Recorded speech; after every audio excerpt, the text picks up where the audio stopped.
Welcome back to another Post Hustle Conversation. I'm Zach Hammer. I'm here with DePauli. We're gonna have some more good conversations tonight.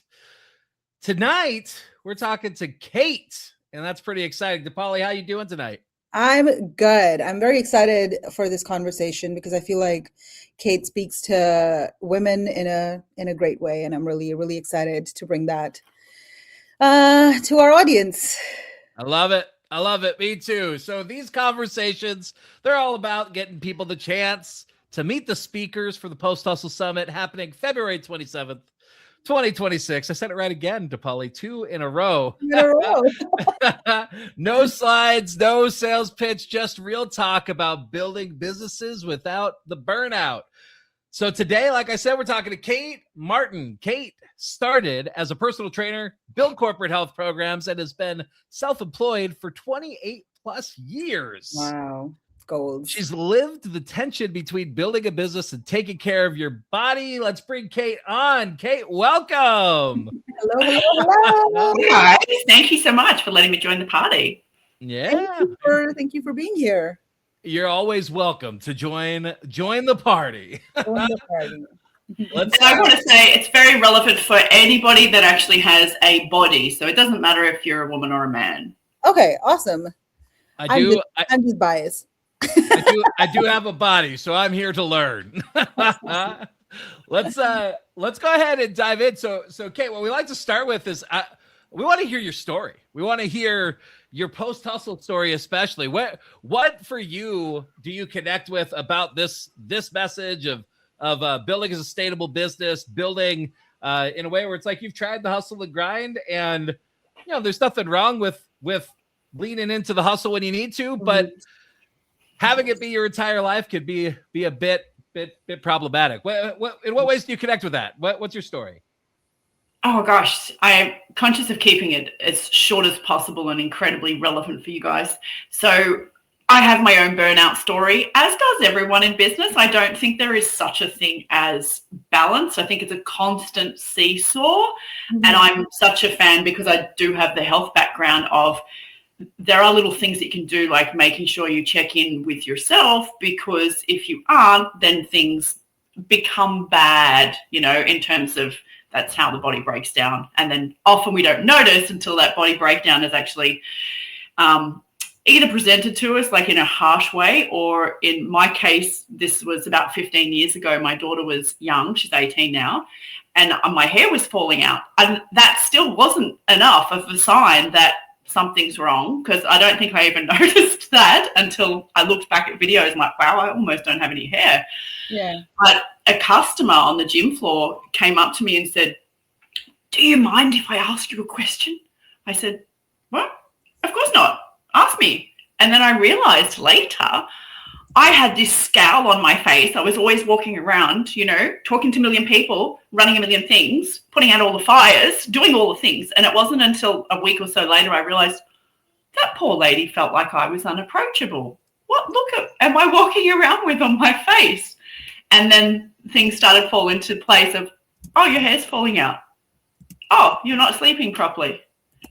I'm in the fitness industry. I should know it's a double whammy of, we have time to do those things. But at the end of the day, you're trying to run a business. You're trying to be the best friend you can, the best partner you can, the best parent that you can. So nothing against men, but I think like businesses are like another human. And I'm a fan of being able to figure out what the 1 degree is to move in business at the same time as not letting your hair fall out. But if you have to learn from that, then you have to learn from that. I understand it's hard to learn from other people's experiences, but right. I think everybody gets there, and that's when you learn. And then what are some things that you can put into place, just like we were talking about potentially vitamin injections. I mean, that's like really far, but I'm conscious that maybe some people that are on here are already doing things for themselves. Maybe they're like, ice bathing, journaling, vitamin B injections, or maybe they're not doing anything and they're just noticing that they sit down for a really long time and they get a sore back. I do want to share some stuff with you guys that is not as heard of. And I hate the word hacks, but I will still use the word hacks. but it comes from figuring out how to get the needle to move in business while not letting any more of my hair fall out. I like my hair. Yeah. Fair enough. That makes a ton of sense. So tell us what, diving into that, what are you seeing as some of the foundational mistakes that founders, entrepreneurs are making when it comes to their health and energy? Look, I want to keep it as simple as possible so that it's as doable in the smallest amount of time, because if it's another project where you have to go to the gym, even I sometimes, especially over COVID, I got used to working online, and now it's a mission to actually go to the gym. So now I'm finally in the land of being able to empathize with people that work in an office. So I don't love having to go to the gym. And actually, because I'm on the other side of 45, like getting closer to 55, I've now realized that a long session, I can't even do a long session. I need to just do one exercise and 3 sets of that, and I'm actually done. But something as simple, and I can go into why, but something as simple as getting light from outside on your body in the first 2 hours of the day makes more of a difference to your circadian rhythm, which means you will produce more melatonin. Makes more of a difference to your winter production of vitamin D, which actually also works with melatonin and you being able to sleep properly through winter. So it has an enormous effect, and it stimulates weight loss. Like, everything is linked to light. So just not necessarily sunlight though, just morning light, right? Because correct. A lot of places, you don't get sun. Yeah. A lot of places don't have sunlight. Look, I'm in the bottom of Australia near Melbourne, and we don't have a lot of sunlight, but just going outside, if you can. If you can't, there's another thing I can tell you about. But if you can go outside, even for a few minutes, I think it is achievable for most people, because we are so exposed to blue light, not just from our screens. And I'm sure people have got these blue blocker glasses. That's great. However, if we can just go outside, the lumens, so the lumens from just being outside in terms of the brightness of the light, even if there's cloud cover, it makes such a difference. And then if you want to double the dose and do the same thing in the afternoon for a few minutes, it's literally life-changing and body-changing. Say is get a dog, because then you're going to have to walk 3 times a day, and you're going to have to go out 3 times a day. You could, or then you could be like me and you could just feel more guilty for not walking the dog and doing all the other things that you're not doing as well. Or trying to make a child walk the dog, which also doesn't work. Yeah, we have a fenced-in backyard, so it makes it easier to not go out with our dog too. But I hear that. But again, that's another thing, like having to go to the gym. Whereas if you can just go outside, and I mean, take as much of your clothes off as you can and find a private place. I know people don't have that. If you have a window and you're in a complex, an apartment complex, if you have a window, open the crack of the window so you actually get the real sunlight on your face or on your skin as well, because having it filtered through the window is not quite as good. There's studies for both on that, but before we get too deep. See, and it is so simple. Yes, you need to breathe and drink water. We can talk about that as well. But light is life-changing. It has been for me the last few years. I love it. What are some of the signs that somebody's not getting enough light, the ways that changing that will, like, that people will experience and start to see the difference? Good question. Well, if you don't sleep properly, if you don't fall asleep easily, if you are, one of the things that I think is, you know how there's guardrails as a human that's probably into performance and being better at work and checking in with your car and checking in with your finance, you do these things. Look, Dipali's drinking water. She's conscious. Yep, let's drink water. The things that you'll notice, I guess, is, if I want to take it a step back further, is what are you noticing and what are you giving yourself permission and time to even notice? Because that's the guardrail to make sure you don't end up with an autoimmune disease, which will floor you, because things will floor you on purpose so that you have to stop. That's worst case scenario, obviously. But what people will notice is they'll notice they're sitting down too much, so they'll get a niggle in their back. Personally, I know when I work on the computer more, I don't even breathe properly. Like I hold my breath. Yeah. And that obviously has so many side effects of not getting enough oxygen. If you get enough oxygen in for the beginners, you go from the sympathetic side of your nervous system to the parasympathetic side. And all you need to do is 5 or 6 very slow belly breaths. But not checking in with your body is an issue. So I like to stack things. So I would go out, get light, move your body, and check in with your body before you answer any emails. Right. Because if you don't look after the vessel, just like you look after your car, if you don't pay attention to the vessel on a regular basis, you can't feel the niggles. You don't know where that's coming from with your back. Your body will tell you. It's incredibly intelligent, and it's always healing and trying to get better. Usually we just have to get stuff out of the way. Right. Synthetic vitamins is one of them. Yeah.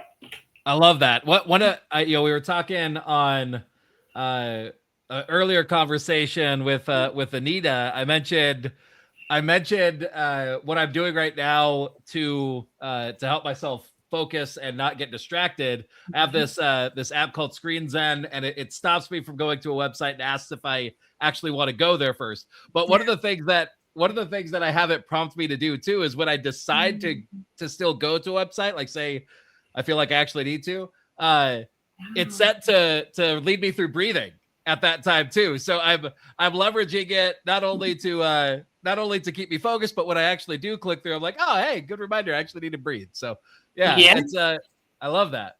And turn. This will be a good one.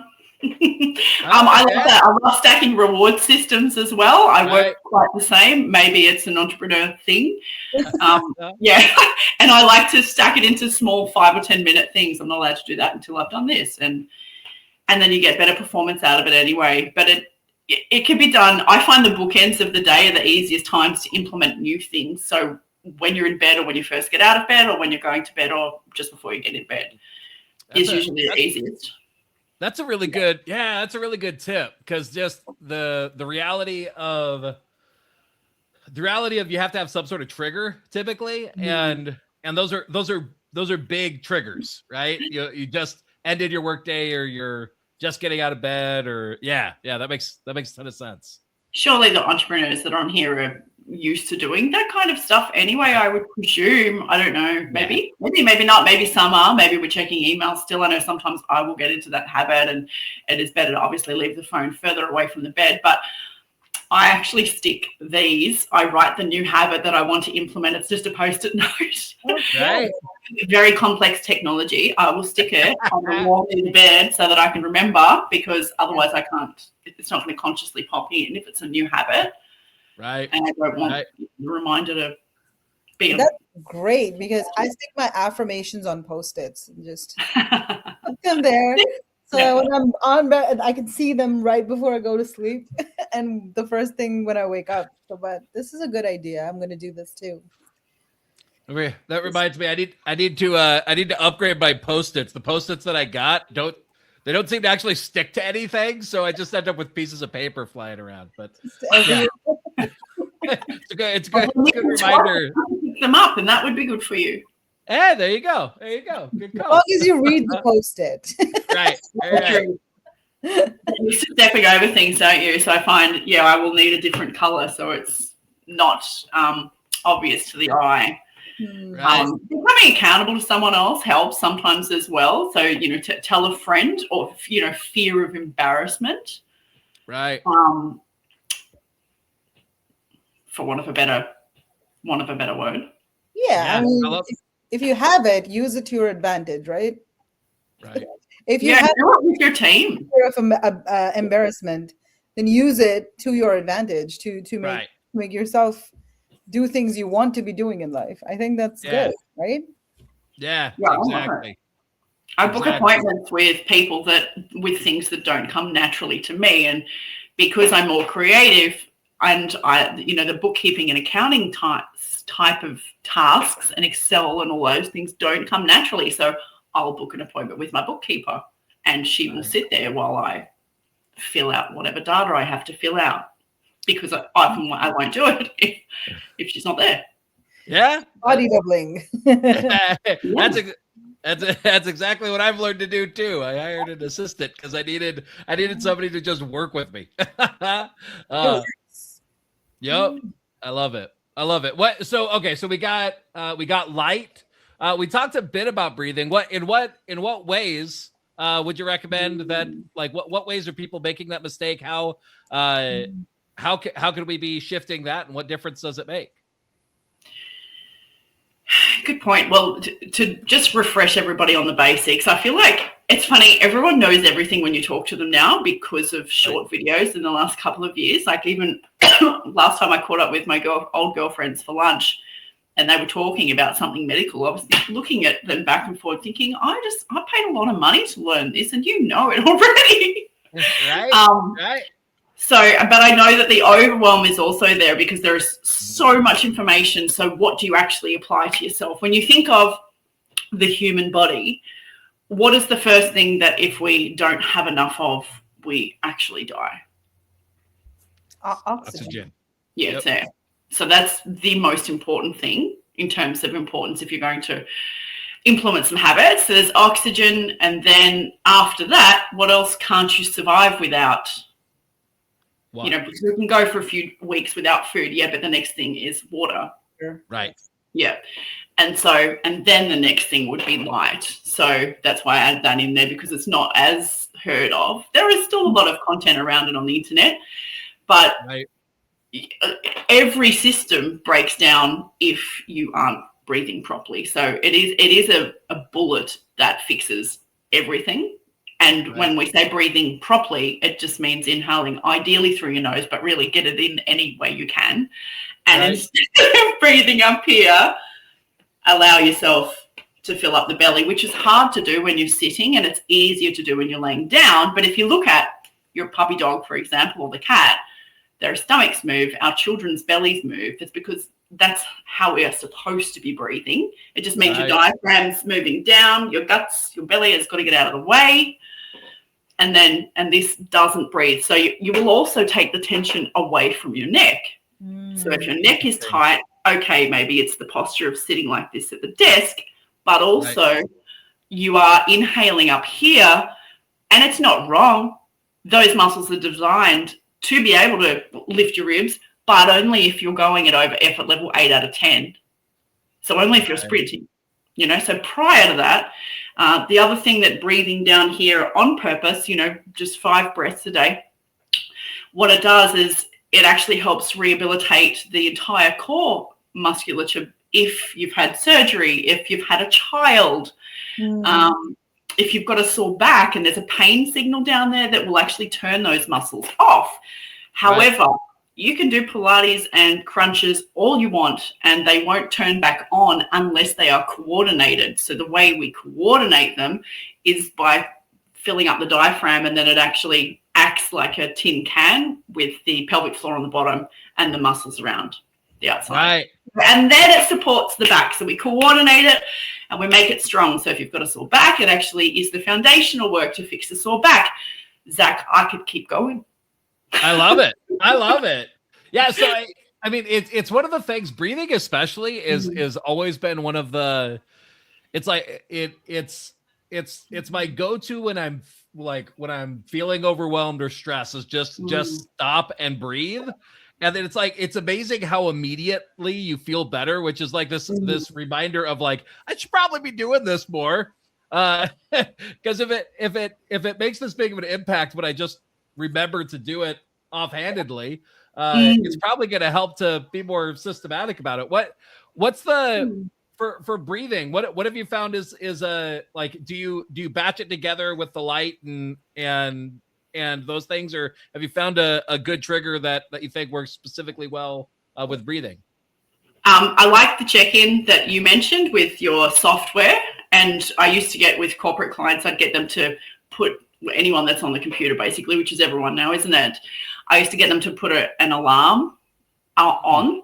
However, you need an alarm on technically to move your body, because the other issue is that we are designed as a pump, like our spine is a pump. And if we don't move, things become stagnant. And that also causes a problem. So that is something that breathing does. Breathing actually pushes lymph around the body. So there's so many benefits. I couple mine with, it's probably because I come from gym land and I'm used to moving my body a lot. I can't sit still, or you could call that one of the things, you know. So I couple mine, and this is also something that people could take to the next level to prevent a sore back or also heal a sore lower back, is just getting up and down off the floor. Literally, we have lost the ability to get up and down off the floor.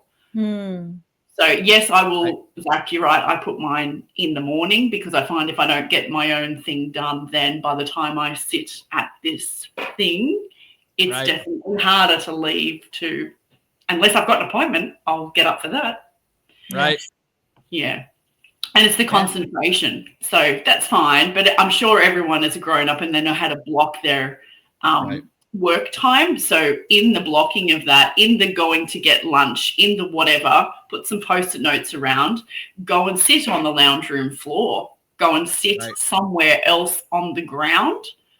Yes, you can ground yourself if you can get outside as well. That would be fantastic, but it's not practical for everybody. However, getting up and down off the floor as well, miraculously, just like when you're developing as a human body as a baby, actually re-coordinates all the ligaments in your spine around your pelvis, and miraculously you don't have a sore back anymore.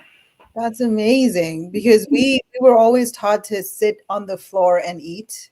Like in India, we sit on the floor and we eat, right? With our hands. Yeah. Obviously, we sit and we get most of the things we do, we sit on the floor. I actually, I don't know, psychologically prefer to sit on the floor when I'm relaxing or reading a book or playing with my dogs or something.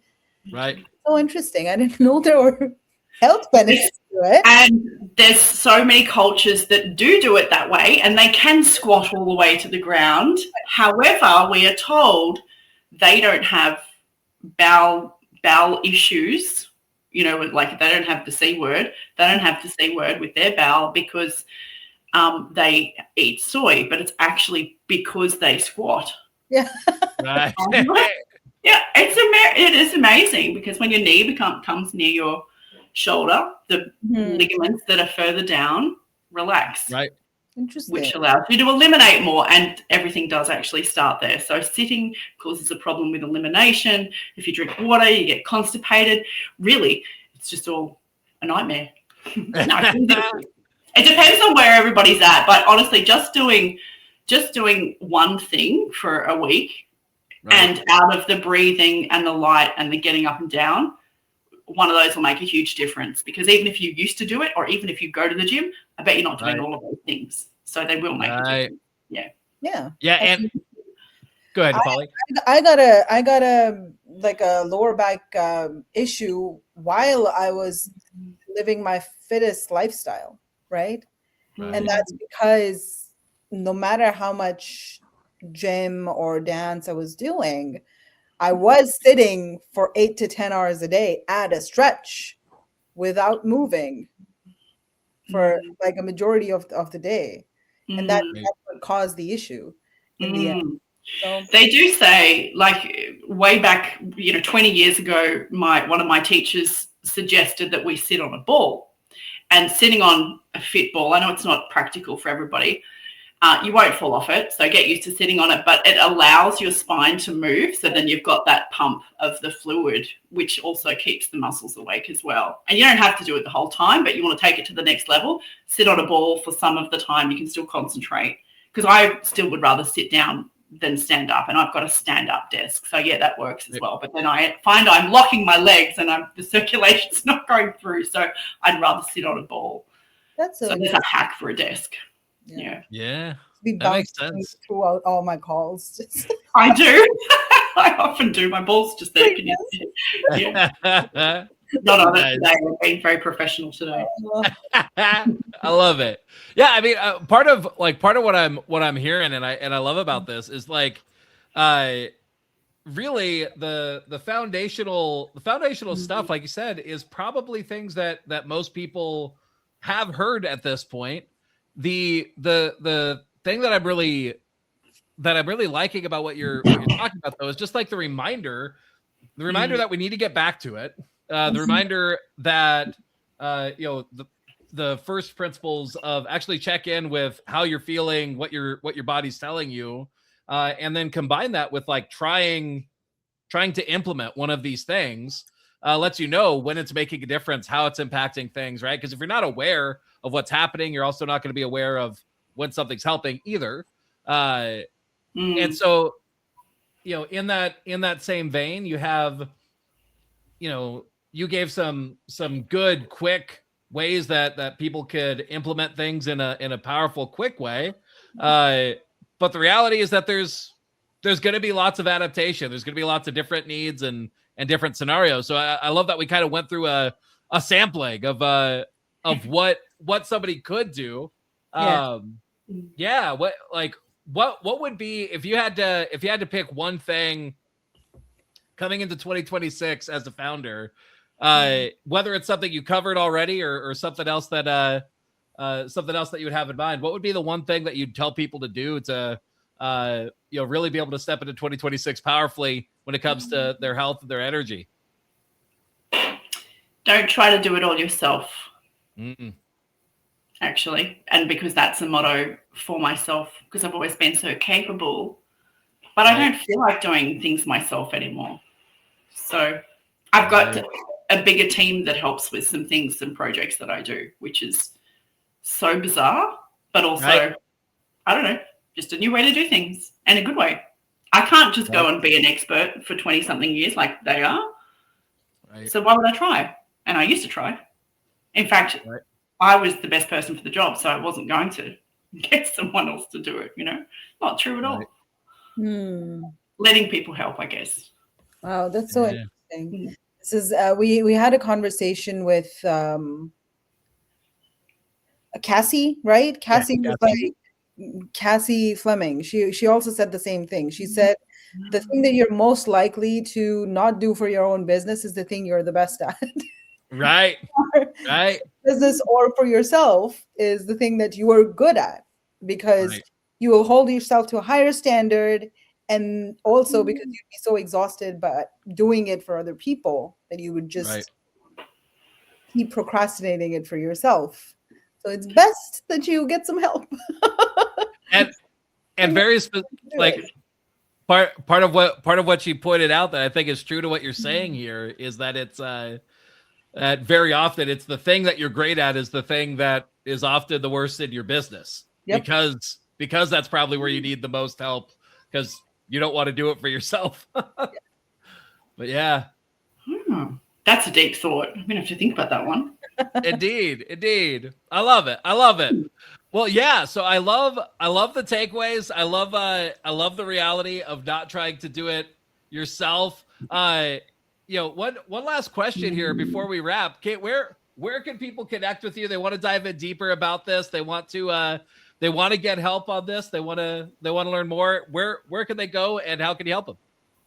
So all over social media, the easiest thing to do is actually connect with me and send me a private message, comment on something, or send me a private message. Or my email address is kate@katemartinmentor.com, and that's for the last decade, I've helped coaches with their businesses. So that's katemartinmentor.com. The one that's on the screen, healthyhormones.club, that's got a guide on it, a free health hacks guide. You'll go onto a list there where I can communicate with you, but you can't actually grab me through that. So just send me an email or send Zach a message and he can connect you with me. If you've got any questions with regards to any of that, or I like to say that I'm like the person's Google. I won't necessarily sell you something or a supplement or something, but I will be able to connect you with an expert in their field in relation to health that can potentially help you in no matter what country, actually, as well. Wonderful. Love it. That's amazing. Love it. Awesome. Kate, thanks so much for joining us. I'll go ahead and wrap us up here. Thanks again. If this resonated with you, Kate, I believe, will hopefully be able to participate with us at the Post Hustle Summit coming up on February 27th, 2026. Hey, 3 times in a row, Nepali. I might just have this. If you want to stay aware of what's going on with the Post Hustle Summit, all the announcements, the follow-ups to these conversations, all of that, you can go to theposthustlesummit.com and get on that wait list and join us for the fun. So, Nepali, another great conversation. Love it. In the bag. Love it. Look at this community. Always great to get the opportunity to learn from some great people while we're on this journey of this post-hustle movement ourselves. Yes, sir. Indeed. Right. Awesome. I'm Zach Hammer. This has been Nepali with me as well for the post-hustle conversations. Until the next time, we'll catch you on the next one. Bye-bye.